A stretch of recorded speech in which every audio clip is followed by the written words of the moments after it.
Hello everybody, thanks for stopping by for the Garbage Masher for Constructed video. My name's Stone Rain Productions, but feel free to call me SRP if you'd like. I'm here to go over the constructed rules for Garbage Masher. We just did the sealed/draft video for the Friday video, and I'm going to link that below as well too, so you've got that.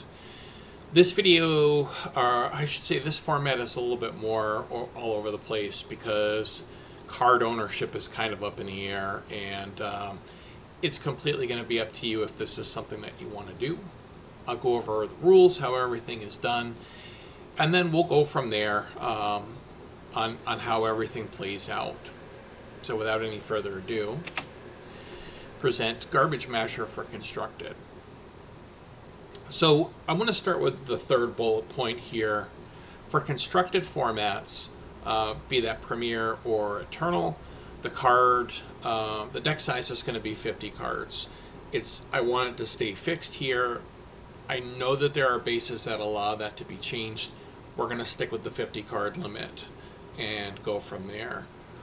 This gets into weird deck sizing issues and affecting players' points later as far as the upgrades that they're going to be able to do. And if you're not familiar with the other video, we're going to go over that in just a moment, so don't worry about that. But the idea here is you want to build the worst possible deck for your opponent to play. You're going to make the deck 25 of the cards must be an aspect, meaning they have to match the base and leader, just like you would normally play. The other 25 cards can be completely out of aspect, so they don't have to match either the base or the leader. The base itself does need to be anything but neutral, so it has to have some kind of an aspect to it. So 25 cards have to be in aspect, 25 can be out of aspect, no neutral bases, and we're going to go over the rules from there. Everything else should line up, and if anything is different, we'll make a note of it. So, everyone that's going to participate, I'm going to use as this example 8 people. Let's just say 8 friends, just to keep everything simple. 8 friends decide that they want to play this.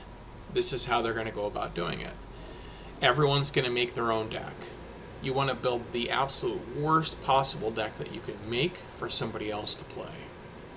Now you can decide ahead of time who's going to play who, or who's going to use whose deck.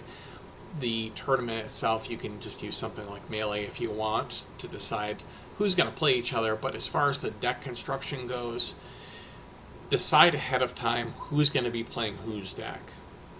It's a little bit easier that way. Now, the part that gets a little confusing here is that people playing the deck may use their own cards to update the cards. However, they should make a note of what has changed. I'm just going to read this all out and then I'll elaborate a little bit more. The builder may also choose to use their cards instead, so there's no mix-up on ownership.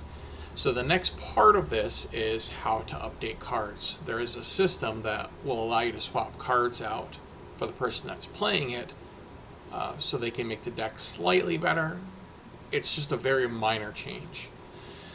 So with that being said, if you present the deck ahead of time, if the builder has the cards that the player wants to swap out, they can just swap it out. There's no problem. All the ownership's there. If not, the person that's going to be playing the deck can make a list of the cards that they're putting in and what they've taken out, so ownership is 100% clear. Yes, this is a little bit dicey, and it's completely up to you if you want to try it or not. I think it'd be fun to do with friends.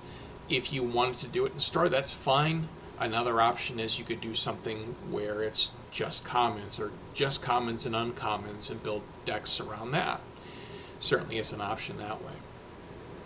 Again, 50 cards is the deck size, so no change to that. We're going to stay fixed on 50. Standard 10 card sideboard as well, so that way players can swap cards out.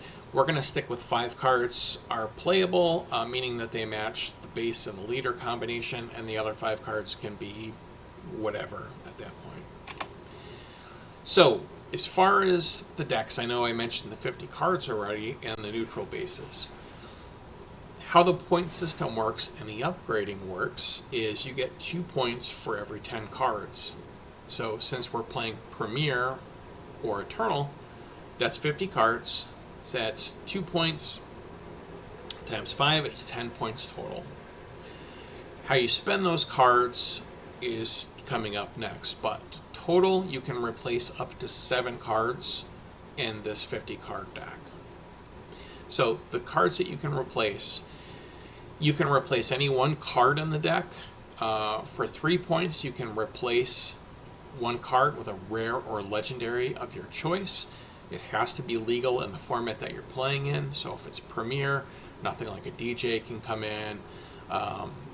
Anything that's banned cannot be swapped in.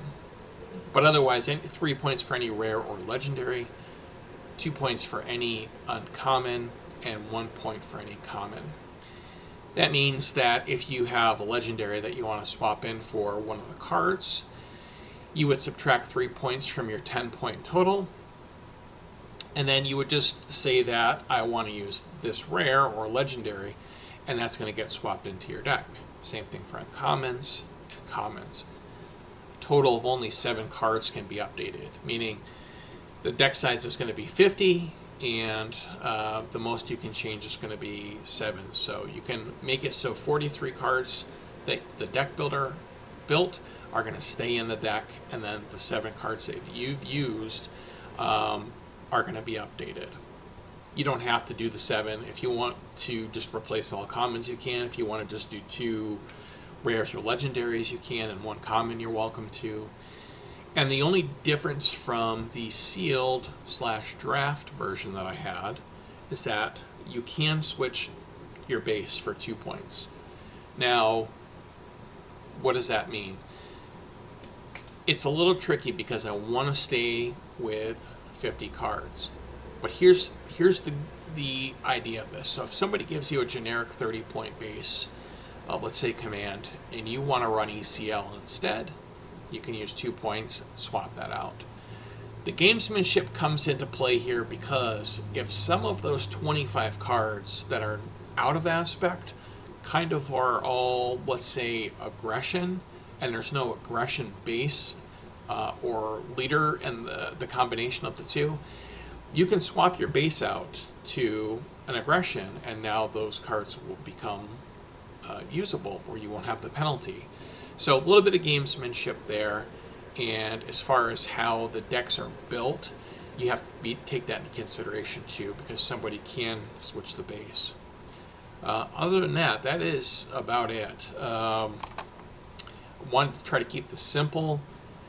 The deck, as far as the ownership, I recommend that whoever is swapping the cards out keeps a note of it. So if the person that's playing the deck swaps out, let's say, the full 7 cards, make a note of the cards that you're putting in, make a note of the cards that you're removing.